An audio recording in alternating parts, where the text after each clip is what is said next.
하나님의 말씀 같이 교독합니다. 에스겔 33장 에스겔 33장 말씀을 교독합니다.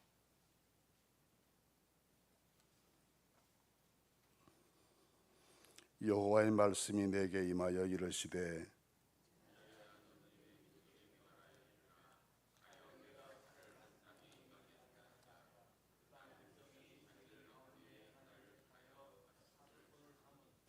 그 사람이 그 땅에 칼이 임함을 보고 나팔을 불어 백성에게 경고하되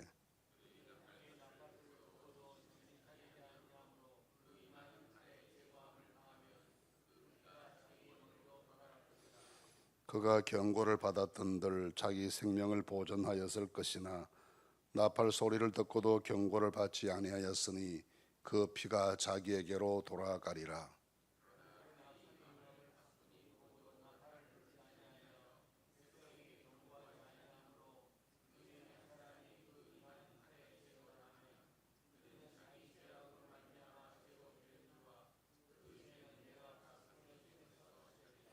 인자야, 내가 너를 이스라엘 족속의 파수꾼으로 삼음이 이와 같으니라. 그런즉 너는 내 입의 말을 듣고 나를 대신하여 그들에게 경고할지어다.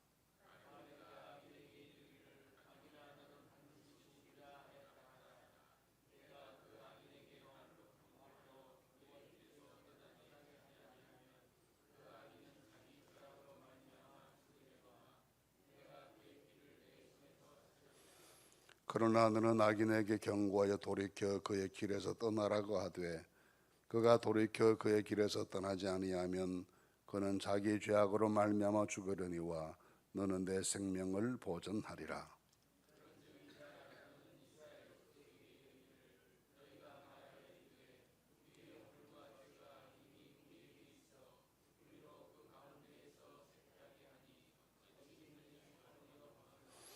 너는 그들에게 말하라.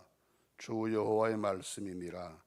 나의 삶을 두고 맹세하노니 나는 악인이 죽는 것을 기뻐하지 아니하고 악인이 그의 길에서 돌이켜 떠나 사는 것을 기뻐하노라. 이스라엘 족속아, 돌이키고 돌이키라.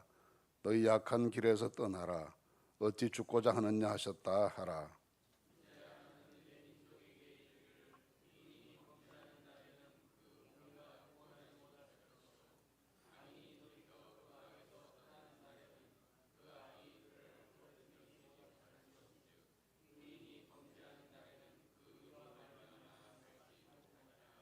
가령 내가 의인에게 말하기를 너는 살리라 하였다 하자 그가 그 공의를 스스로 믿고 죄악을 행하면 그 모든 의로운 행위가 하나도 기억되지 아니하리니 그가 그 지은 죄악으로 말미암아 곧 그 안에서 죽으리라.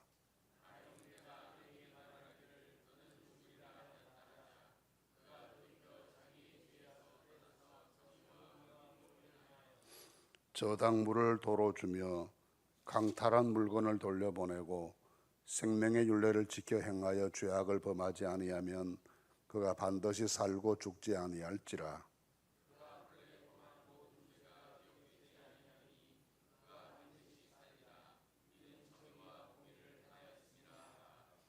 그래도 내 민족은 말하기를 주의 길이 바르지 아니하다 하는도다.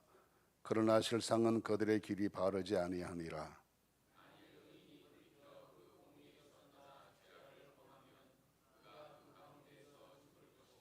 만일 악인이 돌이켜 그 악에서 떠나 정의와 공의대로 행하면 그가 그로 말미암아 살리라.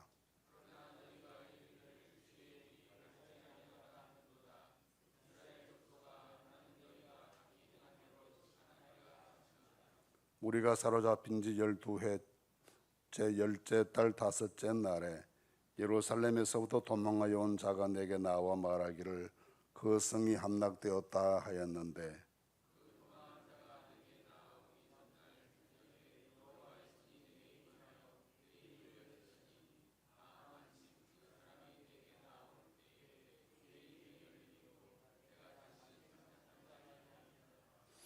여호와의 말씀이 내게 임하여 이르시되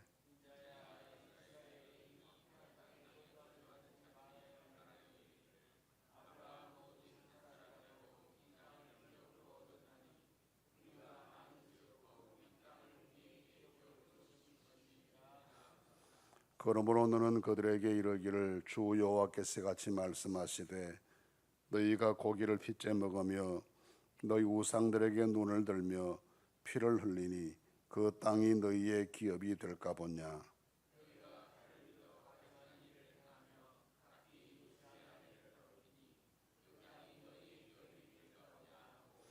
너는 그들에게 이르기를 주 여호와께서 같이 말씀하시되 내가 나의 삶을 두고 맹세하노니 황무지에 있는 자는 칼에 엎드러뜨리고 들에 있는 자는 들짐승에게 넘겨 먹히게 하고 산성과 굴에 있는 자는 전염병에 죽게 하리라.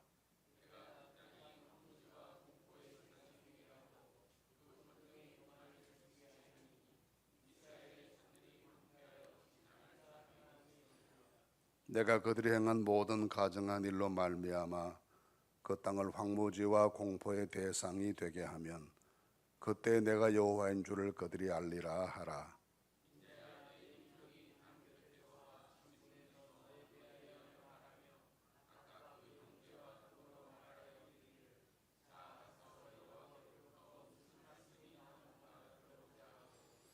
백성이 모이는 것 같이 내게 나오며 내 백성처럼 내 앞에 앉아서 내 말을 들으나 그대로 행하지 아니하니 이는 그 입으로는 사랑을 나타내어도 마음으로는 이익을 따름이라.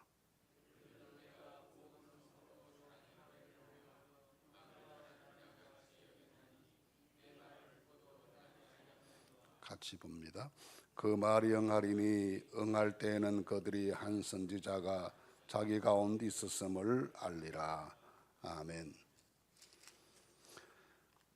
33장 말씀을 길게 읽었습니다.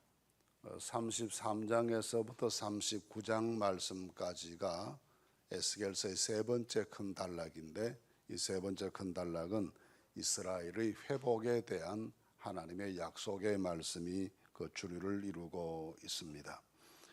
1장에서 24장까지가 주로 예루살렘과 이스라엘에 대한 하나님의 심판을 예고하는 엄격한 말씀이었고 25장에서부터 32장까지는 주변의 여러 나라들 애굽이든지 또는 두로이든지 하는 이스라엘 주변에 있는 여러 열방들에 대한 하나님의 심판을 예고하는 그런 말씀인 것에 비해서 33장부터는 하나님께서 이스라엘을 회복시키시고 다시 구원하실 것을 약속하시는 은혜로운 말씀들이 이어지는 아주 아름답고 귀한 말씀이 이루어지게 됩니다. 이 33장 말씀 그 가운데에서 제목을 크게 붙일 수 있다면 파수꾼의 책임이라는 제목으로 이 말씀의 제목을 붙일 수가 있습니다. 첫째가 1절에서 9절까지가 파수꾼의 사명에 대해서 말씀을 하고 10절에서 20절까지 말씀은 신앙생활에 있어서 또 구원에 있어서 개인의 책임이 얼마나 중요한가 하는 개인에 대한 문제를 취급하고 있고 21절에서 22절까지는 드디어 예루살렘이 함락되었다는 소식을 듣는 내용입니다. 23절에서 29절까지는 그렇게 예루살렘이 망하고 난 다음에 그 이스라엘 땅에 남아있는 자들에 대한 경고의 말씀이고 마지막 30절 이하 말씀은 포로로 잡혀와 있는 백성들에 대한 교훈의 말씀이 마지막으로 기록되어 있습니다. 우선 1절에서 9절까지 말씀은 파수꾼의 책임에 대한 말씀입니다. 간략히 요약하면 전쟁이 났을 때 그것을 보고 파수꾼이 나팔을 불어서 경고했는데 경고의 나팔 소리를 듣고도 움직이지 않고 있다가 칼에 죽으면 그 사람은 자기 잘못으로 죽는 것이 되고 전쟁이 나서 적군이 쳐들어오는데도 파수꾼이 깨어있지 못해서 나팔을 불지 못해서 경고를 듣지 못해서 사람들이 다치거나 죽게 한 그 책임이 파수꾼에 있는 것과 같다는 말씀입니다. 그것을 우리의 구원에 비유해서 하나님의 말씀을 전하는 사람들이 하나님께 순종하는 마음과 백성들을 사랑하는 마음으로 열심히 말씀을 전하고 가르쳐서 그를 죄악에서 떠나게 하면 그 책임을 다하는 것이지만 전해야 될 사람이 전하지 못해서 사람이 구원받지 못하고 복음을 듣지 못해서 망하는 사람이 있으면 그것은 그 시대를 살아가는 먼저 믿는 모든 사람들의 책임이다라는 점을 강조해서 말씀하십니다.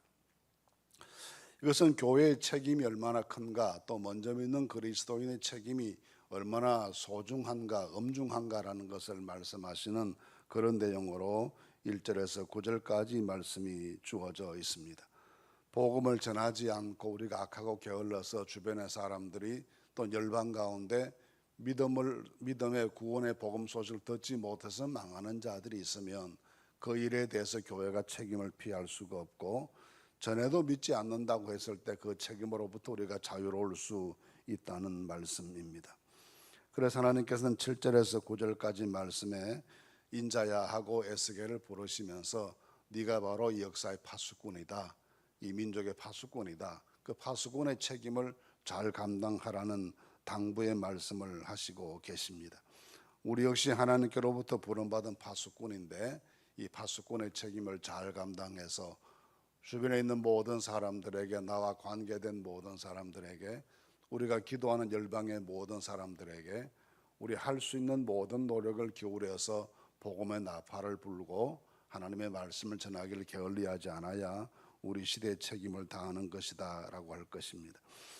여기에서 보시면 하나님께서는 에스겔에게 너는 하나님께서 세우신 파수꾼임을 늘 명심하고 살아라 하십니다.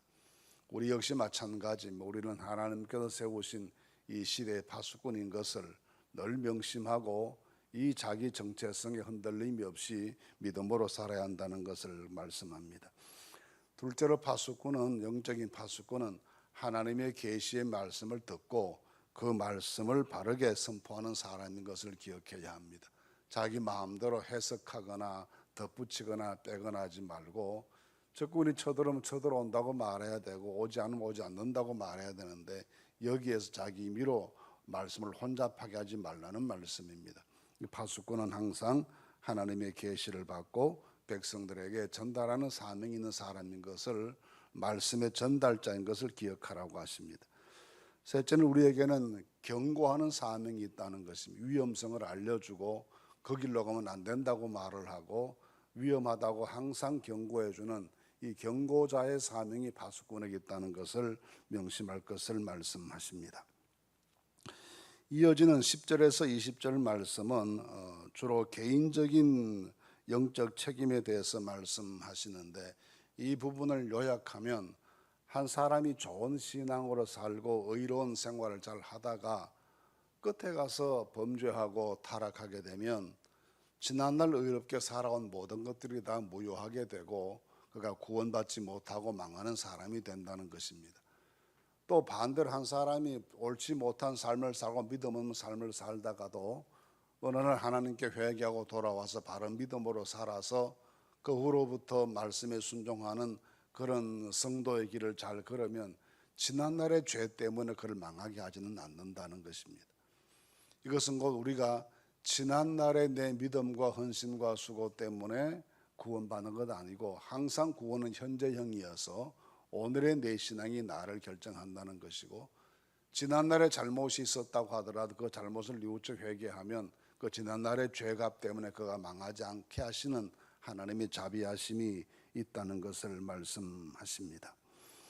그래서 12절 말씀에서 14절 말씀까지는 특별히 이 부분을 강조하면서 죄인들이 회개하면 하나님께서 과거의 죄가 그를 멸망시킬 수 없도록 지켜주셔서 허물과 악에서부터 사함받고 구원 얻는 자리에 이르게 하신다는 것을 말씀합니다.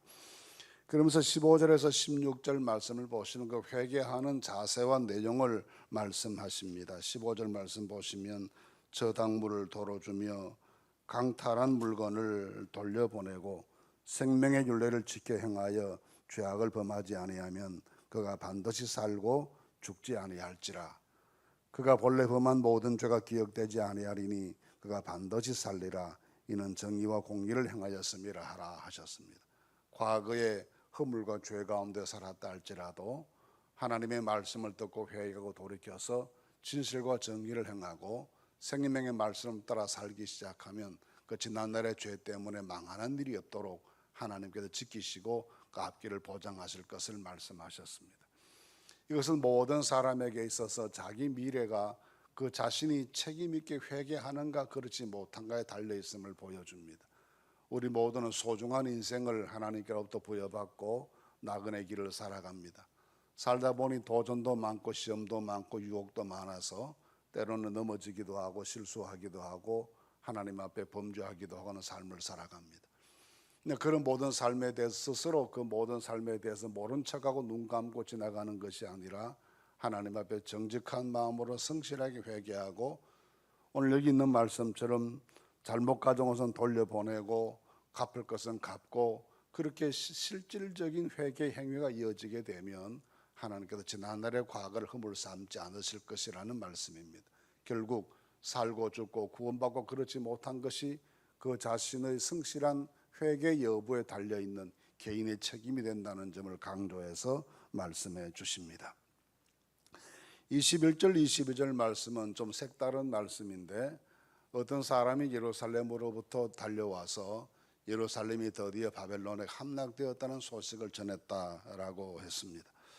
이 소식이 전해지게 된 것은 민족사적으로 보면 굉장히 불행한 사건이고 나라가 망했으니 그 국가적인 파멸을 의미하는 것인데 이미 하나님께서는 예레미야 선지자를 통해서도 말씀하셨고 지금까지 에스겔이 10여 년 동안 바벨론의 포로로 잡혀와 있으면서 하신 예언의 말씀도 한결같이 이 나라가 이제는 다 되었다 때가 되었기 때문에 피할 수 없는 하나님의 징계와 심판이 임한다는 것을 예고해 왔기 때문에 낯선 소식은 결코 아닙니다. 그러나 에스겔에게 있어서는 이 사건이 그 자신의 예언이 사람이 지어낸 말이 아니고 하나님께로부터 들은 말씀이었다는 걸 증명되는 사건이기도 했습니다. 한편 불행한 국가적인 재난 사건이었지만 한편 선지자로서는 지금까지 했던 모든 말씀이 다 하나님께로부터 받은 신실한 참 예언이었다는 걸 증명되게 되었습니다. 그래서 그 다음 절 말씀 보시면 하나님께서 선지자 입을 여시면서 이제부터는 말하라 그렇게 말씀하셨다고 했습니다. 이것은 예언자의 권위가 그만큼 강해졌기 때문에 더 담대하게 하나님의 축복의 복음의 소식을 선포하는 사람이 될 것을 가르쳐 주십니다. 환난 중에도 하나님께서 선지자를 세워주시고 그에게 권위를 더해 주셔서 말씀사에게 전무할 수 있도록 은혜를 베푸시는 하나님의 사랑을 보게 됩니다. 23절에서부터 29절 말씀까지는 나라가 그렇게 망하고 난 다음에 많은 사람이 다 포로로 끌려가게 되는데 그중에 그 땅에 남은 사람들이 있었습니다. 그 남은 사람들에 대한 하나님의 경고의 말씀입니다. 이 사람들은 생각하기를 아브람 한 사람이 이 땅에 들어온 것 때문에 이 땅이 우리 조상들의 땅이 되었는데 우리는 그래도 아브람 한 사람보다 훨씬 더 많은 사람이 이 땅에 남아 있으니까 여전히 이 땅이 우리 것이 아니냐, 여기가 우리 땅 아니냐 하고 안심하게 생각한다는 것입니다. 그때 하나님의 말씀은 이 땅에 사는 사람의 수요가 많고 적은 것이 문제가 아니다고 하십니다. 여기에 사는 사람들이 지금처럼 말씀 지키지 않고 악한 생활을 하고 우상 숭배하고 그렇게 되면 이 땅을 어떻게 너희에게 줄 수 있겠느냐라는 말씀입니다. 숫자가 많고 적은 것이 아니라 믿음으로 사는 사람이 있는가 없는가의 문제였습니다. 아브라함은 한 사람이었지만 믿음의 사람이었고 전쟁 후에 그 땅에 남은 사람 많은 사람이었지만 말씀 따라 살고 믿음으로 사는 사람이 없었습니다. 그래서 하나님께로부터 버림받는다는 것입니다. 강조하는 것은 숫자에 많고 적은 문제가 아니고 믿음으로 사는 사람이 되어야 된다는 것을 강조하십니다. 그래서 믿음이 있을 때 하나님 회복시키실 것이고 믿음을 견제하지 못하면 회복하지 못하면 결국은 파멸에 이르게 된다는 것을 엄중하게 경고하는 말씀입니다. 마지막 30절 이하에 기록된 말씀도 보시면 이 말씀은 함께 포로로 잡혀와 있는 사람들에 대한 경고의 말씀입니다. 쉽게 말씀드리면 거기 와 있는 사람들이 선지자에게 하나님 말씀 들려주십시오 하고 말씀을 들려주는데 말씀 듣는 것을 즐기는 것으로 그치지 그 말씀을 실천하지는 않는다는 것입니다.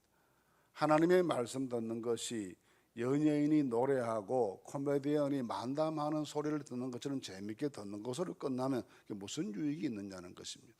그래서 입으로는 사랑을 말하지만 그 말씀을 듣고 행하지 않는 것이 마치 말씀 듣기를 사랑의 노래를 하고 음악 잘하는 것처럼 그렇게 여기면 되겠느냐는 겁니다. 하나님의 말씀 듣는 시간은 누구의 연기를 보는 감상하는 시간도 아니고 엔터테인먼트를 즐기는 것처럼 하는 것이 예배가 결코 아닙니다. 그래서 이 포로로 잡혀와 있는 사람들이 에스겔 선지자에게 늘 자주 찾아와서 말씀 전해 주십시오, 말씀 들려주시오 하고 그 말씀 즐겁게 듣기는 하지만 즐겁게 듣는 것으로 그치 무슨 소용이 있겠느냐는 겁니다.